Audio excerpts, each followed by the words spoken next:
විශේෂයෙන්ම පහුගිය දිනවල ජනමාධ්‍ය ඊට අමතරව විශේෂයෙන්ම සෝෂල් මීඩියා හරහා අපි දැක්කා මේ පුද්ගලයින්ට පහර දෙන සිදුවීම් දෙකක් අන්සරණය වෙනවා. பயத்தில் இருக்கிறார்கள், என்ன செய்வது என்று சொல்லி ஒரு கேள்விகள் கேட்கப்பட்டது.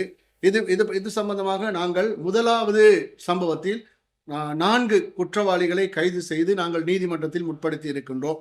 இந்த 2 சம்பவங்களையும் குறித்தே நாங்கள் இப்போது புலனாய்வுகள் மேற்கொண்டு வருகின்றோம்.